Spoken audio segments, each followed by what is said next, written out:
Welcome to Spiritual Psychology. My name's Renee McKenna. I'm a therapist and healer in San Francisco. And today I want to talk about emotional honesty. And being emotionally honest is different than just not lying. A lot of times when we think about honesty, we think about not lying or telling the truth. But emotional honesty is kind of the next level.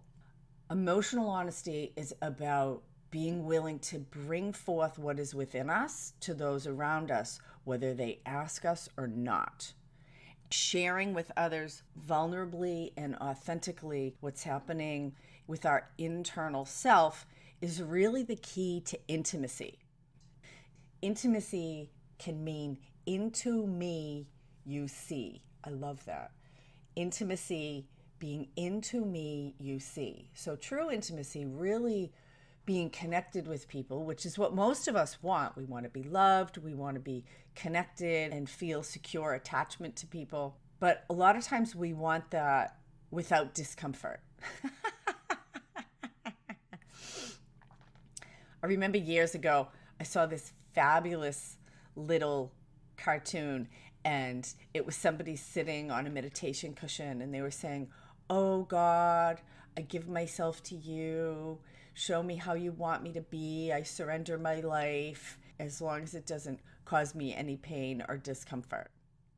A lot of times we want the good stuff without having to pay any price.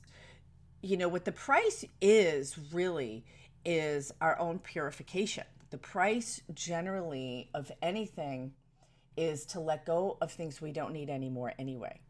So when things are uncomfortable, it's usually an opportunity to grow. Emotional honesty is always an opportunity to grow. If I can deepen my communication with other people, if I can deepen my sharing, then it really calls us both to grow, and certainly calls any relationship, not just romantic relationship, it calls any relationship to grow. You know, there's a lot of ancient wisdom around human behavior because in a lot of ways we really haven't changed that much. At least the call to be who we most deeply are, the call to joy and fulfillment, to being our best selves, that has not changed too much in humanity. One of my favorite quotes around emotional honesty comes from the Gnostic Gospels. And the Gnostic Gospels were these long buried secret writings attributed to the followers of Jesus. And in 1945, there was 52 papyrus texts, including these Gospels and other secret documents, were found concealed in these earthenware jars buried in the Egyptian desert. They have been culminated into a book called the Gnostic Gospels by Elaine Pagels, and other people have written about them. You know, the Bible is really much more like a library than a book. It's a combination of tons of different writings from lots of different people at different periods of time. There was a lot of editing decisions that had to be made when the Bible was put together. So these are some of the texts that didn't make the first cut into the Bible, apparently. So this is from the Gospel of Thomas from the Gnostic Gospels. And it says, "If you bring forth what is within you will save you. If you do not bring forth what is within you, what you do not bring forth will destroy you." In my therapeutic work, in my own personal growth work, I know that this is true, that we often hold on to the worst items in stock. We often hold on to our selfishness, our wounding, our fears. We don't want people to see the things about us that are underdeveloped or imperfect. When we hide things, when we keep them in the dark, then they have no opportunity to grow. They have no opportunity to heal. They have no opportunity to transform. When we keep things in the dark, they generally stay secret and hidden and frozen, and they don't move. The work is to be willing to bring everything into the light. Light is the only thing that dispels the darkness. We often have fear that the darkness that's within us or difficult feelings or vulnerable feelings, our head will tell us, oh, there's nothing good to come from talking about this, or I don't want this person to know this thing about me. When we withhold important parts of ourselves, important feelings from ourselves, we're actually robbing other people of the opportunity to be intimate with us, to know us fully. Most people have some inner voice that says, if you really knew me, you wouldn't love me. And yet, what we do is we reinforce that idea by not actually sharing all of who we are with other people. So even if people love us and tell us they think we're wonderful, we can tell ourselves, yeah, but there's a lot you don't know. And what we're doing with that is we're actually reinforcing the idea that we're unlovable. We're living in fear that who we really are is unacceptable, and we're actually keeping the things that we are most ashamed of or often have the least amount of hope about. We're keeping those things secret. We're keeping them locked away and frozen, and they'll never, ever change.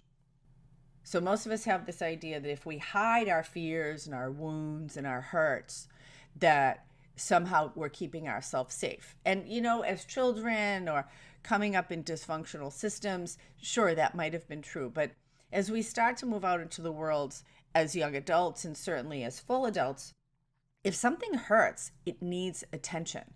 And these old survival skills that we have often just keep us repeating the patterns that we most deeply want to avoid, which is some terrible tragedy that happens of repeating our own patterns.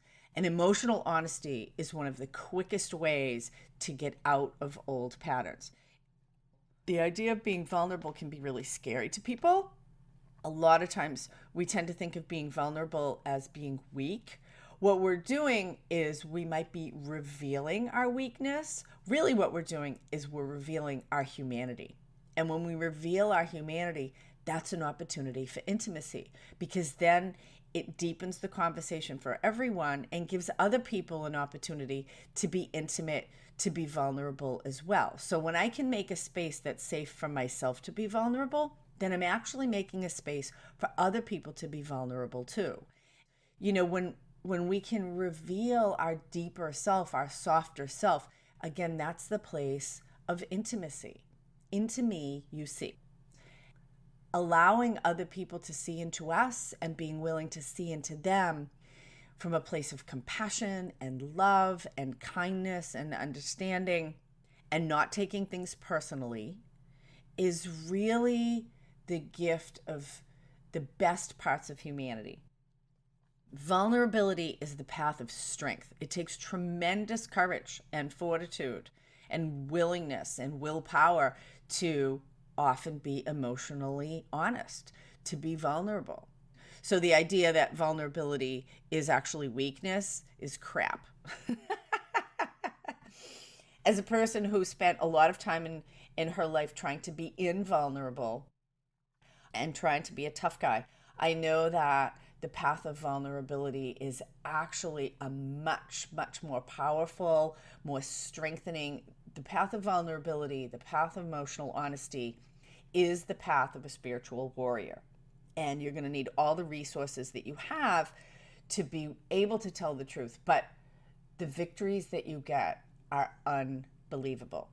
And the price of not being emotionally honest is intense. That's why this saying from the Gospel of Thomas feels so true for me. As when I was active in my addiction, when I was active in my deepest dysfunction, I had so much pain and suffering, so much rage and guilt. All of my acting out and all of my crazy behavior was really ways to try to manage this stuff that felt unmanageable within me. And it was only by lots of brilliant, brave people showing me how to tell the truth that I could start to empty out all that garbage that was inside me. I love the idea that garbage turns into compost. And when we can bring that garbage out, now there may be people who don't want to hear it, and there may be people who can't hang with that.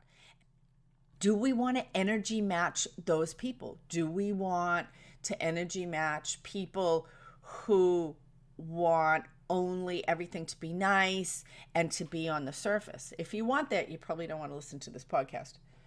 So what is energy matching? Energy matching is if you're driving down the street and someone drives by you and thinks that you cut them off and they give you the middle finger, and then you just immediately get mad and give them the middle finger back.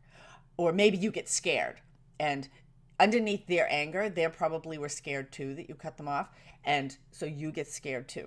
It's very easy to energy match people emotionally. If someone's angry, you'll tend to get angry. If someone's happy, you can often tend to get happy. If you pay attention to that, it's interesting. It's very easy to energy match down. It's very easy for lower resonances for us to just drop right into our animal brain and go into rage or fear.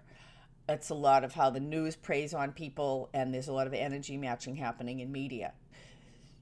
The challenge is to hold your own energetic resonance, to hold your own emotional resonance, and not energy match down. To actually call other people to energy match up to you. To resonate on a higher emotional or energetic plane is, again, compassion, love, kindness, understanding, patience, forgiveness, tolerance. To be able to hold that places, which is more of like a wisdom. It's more of a vulnerable place, actually, but it's more open and grounded. It's solid. It's also happier, more pleasant.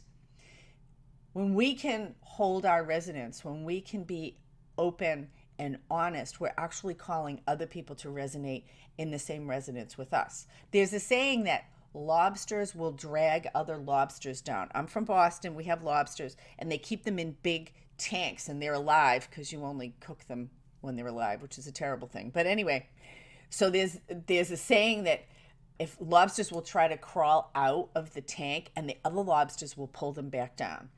It goes with the idea that misery loves company, that low resonances tend to want to drag other people down to them. You know, when somebody's gossiping, and it might feel icky when they're doing it, but it's so easy to just slide right into gossiping with them rather than to say, geez, that feels uncomfortable talking bad about that person. I don't think I want to do that. But what you do when you're emotionally honest like that, when you really feel what's happening in your body and honor that, is you're calling the other person up to a higher resonance, to be in more integrity, to be, again, kinder, more loving, more forgiving, whatever that resonance is. So depends what you want to bring into the world. That's up to you.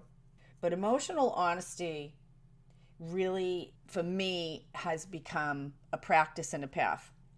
Over the years, as I've done my own work, over and over again, when I look at kind of what the core issue is in relationship with me, it's almost always that I'm not telling my own truth, that I'm withholding the truth. And why do I do that? Because I want to be in control. If you knew everything, then I can't manipulate the situation. When I really show up and am emotionally honest, I'm actually giving up control. I am surrendering myself and what's true about me to this other person. And really, that's how, from my perspective, that's how God works best, is through our own bodies, through our own emotions. We're all little pieces of consciousness expressing themselves in the world. And I consider myself like an aspect of God. You're an aspect of God, all the people. If I'm withholding what's actually true, then I'm trying to play God. I'm trying to manipulate the situation. It's very understandable and very human to do that. But generally what happens when I'm trying to manipulate by withholding the truth is that I end up repeating the patterns that have been in my life, because generally when I'm trying to manipulate and control, it's based on fear. It's based on some idea that I'm not going to get what I really want if I tell the truth. My experience is that the truth always comes out in the long run. And it either comes out straight or it comes out sideways. I had an experience just this week. I have a friend, we've been dear friends for 17 years. Our children grew up together. And we had a conversation the other day. And she said something offhandedly. And we kind of laughed about it, but ooh, it really felt like a dig. I was like, oh, I didn't notice it too much till like after we get off the phone. Don't you hate it when that happens? You have something happen and then you're like, oh, it's much later that it kind of hits you. So we get off the phone and it really tweaked me. I always ask myself, is it worth it to talk about it? Is this my problem, or is this something that needs to be talked about? I think that's the first stage of discernment. Is this just my own sensitivity? Is this something that I need to try to work through, with my own people, or do I need to bring this to the person? I have a 3-day rule that if something bothers me for 3 days, I have to say something about it. Otherwise, it's just going to go underground and become a resentment. And those always come out sideways. But sometimes I don't need 3 days. So with this, I knew, this feels bad. I started to have the conversation with her in my head. You know how you do that? You have the conversation with the person in your head and you tell them all the things that you want to say, and then they talk back to you, but they really aren't even there. So, and that conversation continued, and I knew I needed to have it directly with her. But gosh, it's hard. I called her. She wasn't available. We had to set up another time to talk. I was nervous. I could feel it. But that kind of fear is so important, to be able to face my own fear of vulnerability. And this is the place often of genuine intimacy. So, I started off the conversation kind of casual. She's on vacation. How was your vacation? And then I had to say, hey, you said this thing the other day and it really bugged me. And she said, oh, I knew it at the time, right when I said it, because she's emotionally honest too. Thank goodness. Because some people might say, oh, I didn't say that, or, oh, that's not what I meant. But she said, no, I felt it at the time. I actually tried to clean it up when we were talking. I missed that part somehow. But what it did was it opened up this whole hour-long, much deeper conversation about this kind of larger dynamic that's been happening with us for the last year and a half. There's been some changes socially. We aren't seeing each other as much as we did, and there's some ways that we haven't been able to connect in the way that we used to. It was this amazing conversation. As we poked into it, she actually had some judgment about me, and I did feel that, and that was true, and we understood what that was about. And she was able to talk about kind of what her process was around it. And I was able to talk about what's true for me. We're different. We're two different people. She has some different opinions about some of the things I'm doing, and she would do them differently. We were able to just make room for all of that. We don't have to be the same. And her judgment dissolved as we came to just kind of an agreement that we're different and that it's okay to be different. And sometimes that's uncomfortable. And she was a little worried about me, that I feel like I'm living exactly the way that I want to live. And she respects that. It ended up from this, what could have become actually a wedge between us, because I felt it. I was like, ooh, if she judges me, then I don't want to talk to her about this and that. And I started to go into that defensive place of wanting to protect myself, and I'll just distance myself from her. And she's one of my dearest friends. She's amazing. Knows me deeply. I know she loves me. And so we have a choice. Do I want to keep myself safe, or am I willing to take the risk of emotional honesty? My experience is that emotional honesty will always bring you to a deeper, more powerful place. The issue is you don't have control. Now, I think that's good news, because most of us are not very good controllers of our life.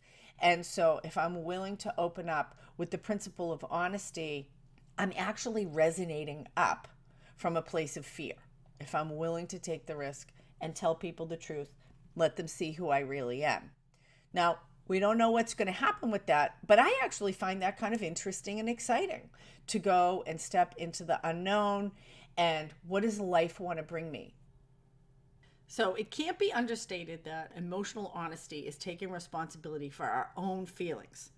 How and when we tell the truth is very important, and so are our motives, because we can use the idea of emotional honesty as a justification to blame and shame other people.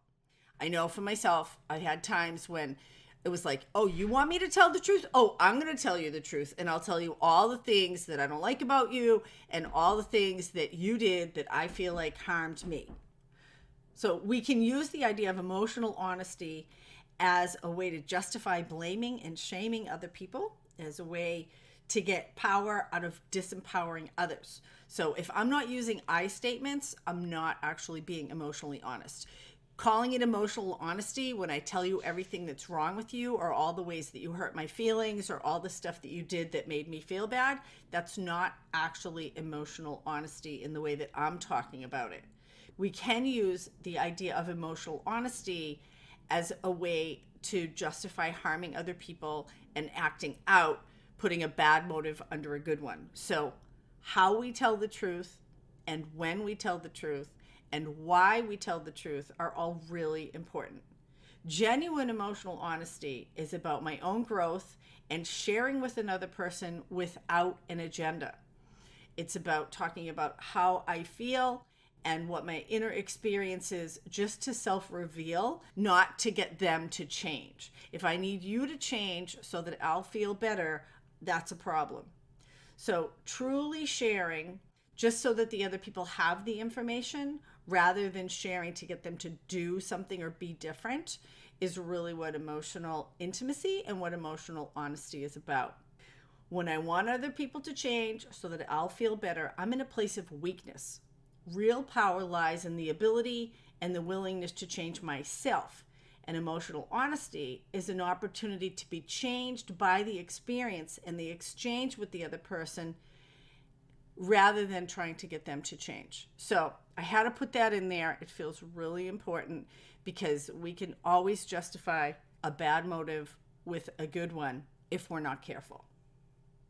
You know, it was really through emotional honesty that my ex-husband and I came to the decision that our relationship needed to change, that we needed to get divorced and just be co-parents of our children.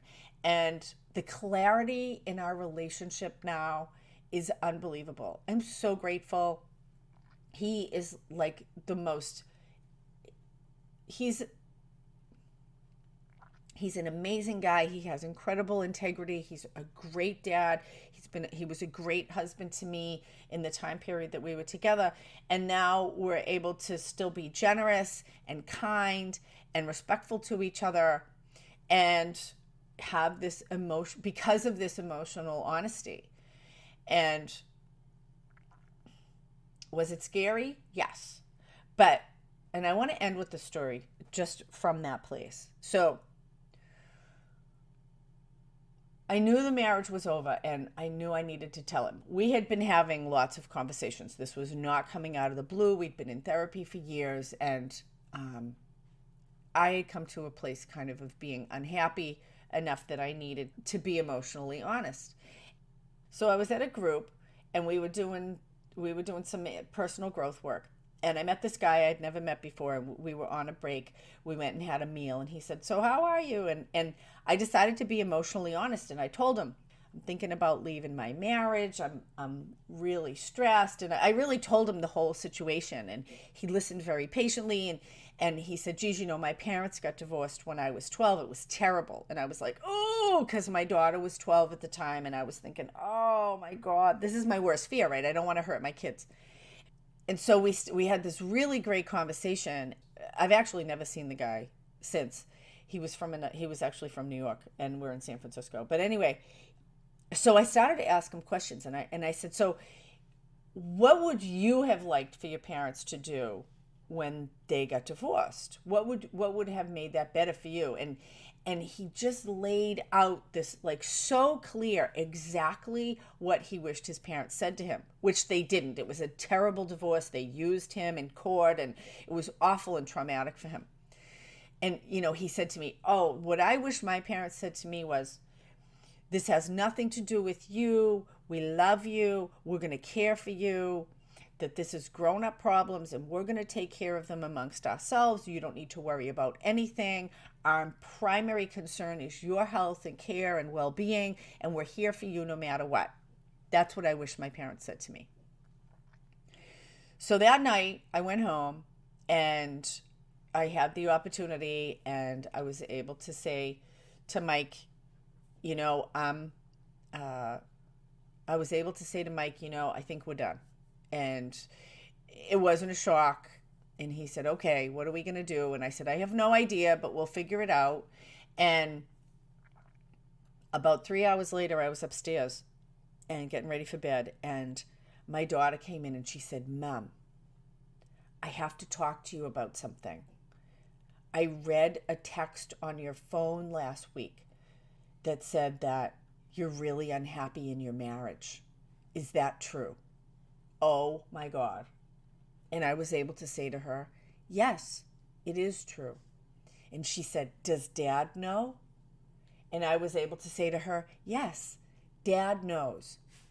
And unbelievably, so supportedly, because the universe is amazing, I had in my back pocket a script practically written out that this man had given me just hours before. And I was able to say to her, this has nothing to do with you.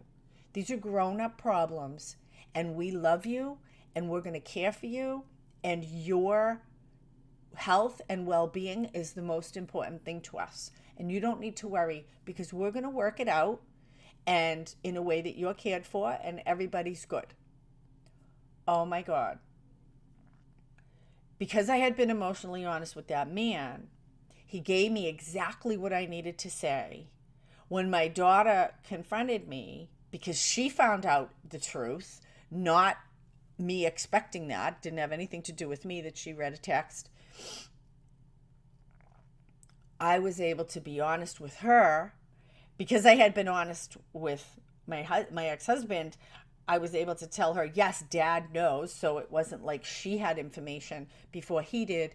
And I was able to tell her exactly what I believe she needed to hear. God gave me those words to be able to offer my daughter so that this experience could be okay for her. And my kids, everybody ends up in therapy, I think. My kids, I have weathered this really well.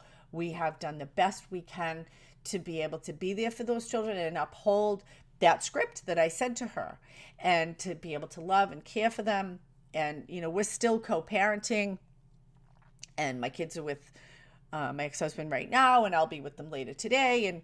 And it's really moved forward in this amazing way that I couldn't even have imagined. I had tremendous fear about leaving this marriage.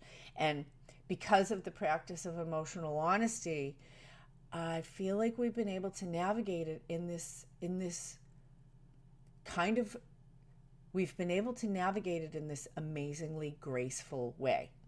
Graceful in movement, but also grace-filled, because grace moves through truth, grace moves through honesty, grace moves through our own deepest self if we're willing to reveal it and bring it into the world.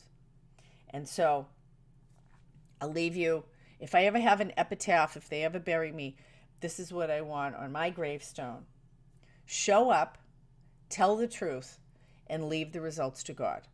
That's the practice of emotional honesty.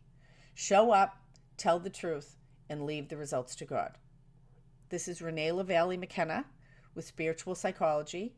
If you want to book a session with me, shoot me an email at info@reneemckenna.com.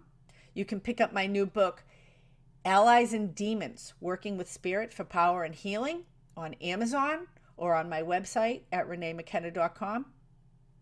Blessings on your path until we meet again.